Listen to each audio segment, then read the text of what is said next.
আসসালামু আলাইকুম ভাই।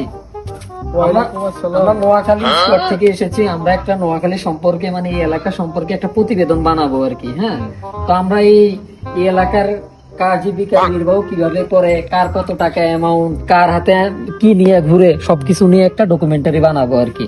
এখন আমরা আপনাদেরকে পারমিশন চাচ্ছি আর কি। আপনারা কি রাজি এটাতে? হ্যাঁ, রাজি করেন। হ্যাঁ, ক্যামেরাম্যান যাও, ক্যামেরা করো। আপনার নাম? শাহজাহান। আপনার কাছে এখন কি কি আছে?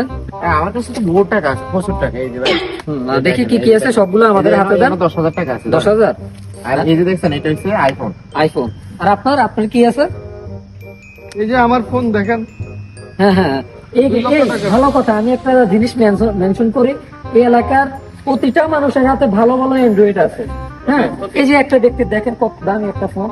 দেখি আপনারটা দেখি। এলাকার সবাই হাতে অ্যান্ড্রয়েড। আপনার নগদ কোনো টাকা নাই? নগদ টাকা তো আছে, আমি তো সবসময় কার্ড ইউজ করি। হ্যাঁ হ্যাঁ, দেখি যা আছে সব দেন, যা আছে সব দেন, সমস্যা নেই, আপনি দেন। এই এলাকার দুইজন বিশিষ্ট ধনীর সাথে আমরা আমাদের সবাইকে পরিচিত করিয়ে দিব। আপনার নাম? আমার নাম শাওন। শাওন। আর উনি এমডি শাহজাহান। হ্যাঁ, এমডি শাহজাহান। ওনাদের সম্পর্কে আর তো বলার কিছু নাই। আপনারা দেখেন ওনারা কত টাকার মালিক, কি নিয়ে ঘুরে। তা আপনারা এখন দাঁড়ান, আপনার ও একটু একটা শট নিবে আপনাদের। আপনি একটু দাঁড়ান। ভাই উনি কই যাচ্ছে? ভাই উনি তো চলে গেছে, মোবাইল টোবাইল নিয়ে। ভাই আচ্ছা, উনি আসবে, আপনার রেডিও দেওয়ার ছবি এদিকে তাকান।